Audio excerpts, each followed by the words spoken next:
Hello everyone. So JEE main പ്രിപ്പറേഷനൊക്കെ അടിപൊളിയായിട്ട് പോകുന്നുണ്ടാവും. ജെഇ മെയിൻ എന്ന് ഞാൻ പറയാൻ കാരണം നമ്മുടെ ജനുവരിയിലാണ് നമ്മുടെ സെഷൻ സ്റ്റാർട്ട് ചെയ്യുന്നത്. സോ ഫസ്റ്റ് സെഷനുള്ള പ്രിപ്പറേഷനിലായിരിക്കും നിങ്ങളെല്ലാവരും. ഫസ്റ്റ് സെഷനിൽ തന്നെ നിങ്ങൾ നല്ല മാർക്കോടെ 99.9% നിങ്ങൾ വാങ്ങിയെടുക്കുകയാണെങ്കിൽ നിങ്ങൾ പ്രിപ്പയർ ചെയ്യേണ്ടതാണ് ജെഇ അഡ്വാൻസ്.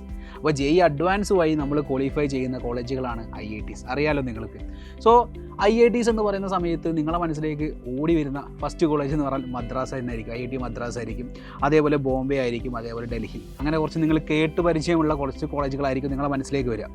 എന്നാൽ ഇന്ത്യയിൽ തന്നെ IITs ഏകദേശം 23 IITs ഉണ്ടെന്നുള്ളൊരു കാര്യം നിങ്ങൾ മനസ്സിലാക്കണം. കാരണം നമ്മൾ ജെഇ അഡ്വാൻസ് അത്യാവശ്യം ഒന്ന് ഫോക്കസ്ഡ് ആയിട്ട് മെയിൻ ക്വാളിഫൈ ചെയ്ത് ഒന്ന് ഫോക്കസ്ഡ് ആയി പഠിച്ചാൽ ഈ 23 IITs നമ്മളെ മുന്നിലുണ്ട് എന്നുള്ളൊരു റിയാലിറ്റി നിങ്ങൾ മനസ്സിലാക്കണം.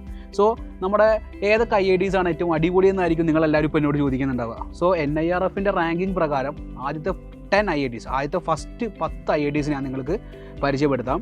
സോ ഫസ്റ്റ് വൺ എന്ന് പറഞ്ഞാൽ നിങ്ങളെ പേരുള്ള പോലെ തന്നെ IIT മദ്രാസ് ആണ്. സെക്കൻഡ് വന്നിരിക്കുന്നത് IIT ഡൽഹിയാണ്. തേർഡ് IIT ബോംബെ ആണ്. ഫോർത്ത് കാൻപൂർ ആണ്. പിന്നെ ഫിഫ്ത്ത് ഖരഗ്പൂർ ആണ്. സിക്സ്ത്ത് റൂർക്കിയാണ്. IIT ഗുവാഹട്ടിയാണ് 7th. IIT ഹൈദരാബാദാണ് 8th. ആൻഡ് IIT ഭുവനേശ്വർ ആണ് പിന്നെ 10th എത്തുന്നത്. സോ നിങ്ങൾ മനസ്സിലാക്കി വെക്കണം, ഇത്രയും ഇമ്പോർട്ടൻറ്റ് IITs നിങ്ങളെ മുന്നിലേക്ക് വരുന്നുണ്ട്. അത് ആദ്യത്തെ 10 ഞാൻ പറയുന്നത്. 23 IITs ഇപ്പം ശരിക്കും നമ്മുടെ ഇന്ത്യയിലുണ്ട്.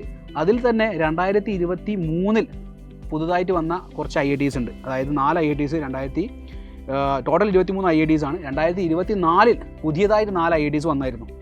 ആ 4 IITs എന്ന് പറഞ്ഞിരിക്കുന്നത് IIT ഭിലായും, അതേപോലെ തിരുപ്പതിയും, അതേപോലെ IIT ജമ്മു, അതേപോലെ IIT കാഞ്ചീപുരം. പുതുതായിട്ട് 4 IITs 2024 കൂടി വന്നിട്ടുണ്ട്. അങ്ങനെ ടോട്ടൽ 23 IITs നിങ്ങളെ മുന്നിൽ ഓപ്പർച്യൂണിറ്റി ആയിട്ട് നിൽക്കുന്നുണ്ട്. അപ്പോൾ നിങ്ങളെല്ലാവരും ആലോചിക്കുന്നുണ്ടാവും. ഫസ്റ്റ് ഓഫ് ഓൾ എല്ലാവരും ആലോചിക്കുക IIT മദ്രാസിൽ തന്നെ ഫസ്റ്റ് ഏറ്റവും ടോപ്പായി നിൽക്കുന്ന IIT തന്നെ കയറാനായിരിക്കും എല്ലാവരും ആഗ്രഹിക്കുക.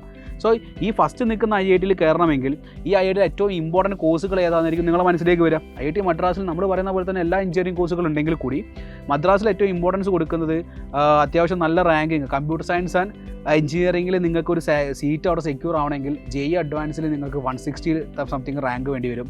അതേപോലെ ഇലക്ട്രിക് എഞ്ചിനീയറിംഗ് കിട്ടണമെങ്കിൽ ഓൾ ഇന്ത്യ റാങ്ക് ജെഇ അഡ്വാൻസിൽ 600 സംതിങ് വേണം.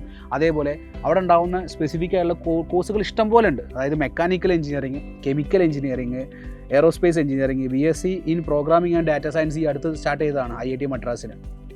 ദെൻ IIT ഡൽഹിയിലേക്ക് വരുന്ന സമയത്ത് ഓൾ കോഴ്സസ് നിങ്ങളെ മനസ്സിലേക്ക് വരുന്ന സമയത്ത് computer science, mathematics and computing and electrical engineering, അതേപോലെ തന്നെ ഇൻറ്റഗ്രേറ്റഡ് കോഴ്സുകൾ, അങ്ങനെ നമ്മളെ മനസ്സിലേക്ക് വരുന്ന നോർമലി ഉണ്ടാകുന്ന എല്ലാ കോഴ്സുകളും മെക്കാനിക്കൽ എഞ്ചിനീയറിംഗ് ഉണ്ടാവും നിങ്ങളെ മനസ്സിലേക്ക്, കമ്പ്യൂട്ടർ സയൻസ് ഉണ്ടാവും, അതേപോലെ തന്നെ സിവിൽ ഉണ്ടാവും, അതേപോലെ തന്നെ നമ്മുടെ മനസ്സിലേക്ക് വരുന്ന കുറേ കോഴ്സുകളുണ്ട്. കമ്പ്യൂട്ടർ സയൻസ് ആണ് ഇപ്പോൾ പീക്കായി നിൽക്കുന്ന. ഇപ്പോൾ എല്ലാവരും വിചാരിക്കുന്നത് AI സിസ്റ്റം ആയതുകൊണ്ട് തന്നെ വളരെ ഇമ്പോർട്ടൻ്റ് ആയിട്ട് എല്ലാവരും ഇപ്പോൾ ഫോക്കസ് ചെയ്തിരിക്കുന്നത് കമ്പ്യൂട്ടർ സയൻസിലേക്കായിരിക്കും. സോ അതേപോലെ തന്നെ ഇൻറ്റഗ്രേറ്റഡ് മെത്തേഡ്സ്, ഇൻറ്റഗ്രേറ്റഡ് ചിപ്സ്, അങ്ങനത്തെ കുറേ കാര്യങ്ങൾ ഇൻവെൻറ്റ് ചെയ്യുന്നത് ഇലക്ട്രിക്കൽ എഞ്ചിനീയറിംഗ്. അപ്പോൾ ആ ഇലക്ട്രിക്കൽ എഞ്ചിനീയറിംഗ്, ഇലക്ട്രോണിക്സ് എഞ്ചിനീയറിംഗ്, അതേപോലെ തന്നെ മെക്കാനിക്കൽ എഞ്ചിനീയറിംഗ്, അതേപോലെ എഞ്ചിനീയറിംഗിൻ്റെ സ്കോപ്പ് കുറച്ചും കൂടി കൂടിക്കൊണ്ടിരിക്കുകയാണ്. അപ്പോൾ നിങ്ങൾ പഠിച്ചിറങ്ങുന്നത് ഇങ്ങനത്തെ ഇമ്പോർട്ടൻ്റ് ആയിട്ടുള്ള അല്ലെങ്കിൽ അടിപൊളിയായിട്ടുള്ള കോളേജുകളിൽ നിന്നാണെങ്കിൽ നിങ്ങൾക്ക് നിങ്ങളുടെ ഒരു കരിയർ നല്ല അടിപൊളിയായിട്ട് സെറ്റ് ചെയ്യാൻ വേണ്ടി പറ്റും. അപ്പോൾ ഈ ഒരു 23 IITസിൽ നിങ്ങൾ ഫോക്കസ് ചെയ്യുക. ഫസ്റ്റ് കായി കിടക്കുന്ന മദ്രാസിൽ തന്നെ എത്താൻ വേണ്ടി നിങ്ങളൊന്ന് ഫോക്കസ് ചെയ്യുക. അപ്പോൾ അവിടേക്ക് എത്തണമെങ്കിൽ നിങ്ങൾ ഫസ്റ്റ് ഓഫ് ഓൾ മനസ്സിലാക്കേണ്ട കാര്യം ജെഇ മെയിൻ ജാനുവരിയിൽ വരുന്ന സെഷനിൽ നിങ്ങൾ നന്നായിട്ട് പ്രിപ്പയർ ചെയ്യുക. അതിൽ തന്നെ നിങ്ങൾ 99.9 എത്തിക്കഴിഞ്ഞാൽ നിങ്ങൾ നേരെ ജെഇ അഡ്വാൻസ് ക്വാളിഫൈ ചെയ്ത് അതിൽ തന്നെ സെക്യൂറായിട്ട് പഠിച്ച് വരാൻ പോകുന്ന ജെഇ അഡ്വാൻസ് നിങ്ങൾ ക്വാളിഫൈ ചെയ്യുക. ടോപ്പിലേക്ക് എത്തിയാൽ നിങ്ങൾക്ക് നിങ്ങൾ ആഗ്രഹിക്കുന്ന IITകളിൽ ചൂസ് ചെയ്ത് എത്താൻ വേണ്ടി പറ്റും. സോ 23 IITs നിങ്ങളെ മുന്നിലുണ്ടെന്നുള്ളൊരു കാര്യം മനസ്സിലാക്കി വെക്കുക. അത്രത്തോളം കോഴ്സുകൾ നിങ്ങളെ മുന്നിലേക്കുണ്ട്. സോ ഈ ഒരു ഓപ്പർച്യൂണിറ്റി നിങ്ങൾ മനസ്സിലാക്കുക, നന്നായിട്ട് ഇമ്പ്രൂവ് ചെയ്യുക, പഠിത്തം ഒന്ന് ഉഷാറാക്കുക. ഇതിൽ ഏതെങ്കിലും ഒരു IITയിൽ നിങ്ങൾ എത്തിപ്പെടണമെന്ന് ഞാൻ ആഗ്രഹിക്കുന്നു. So all the very best. By.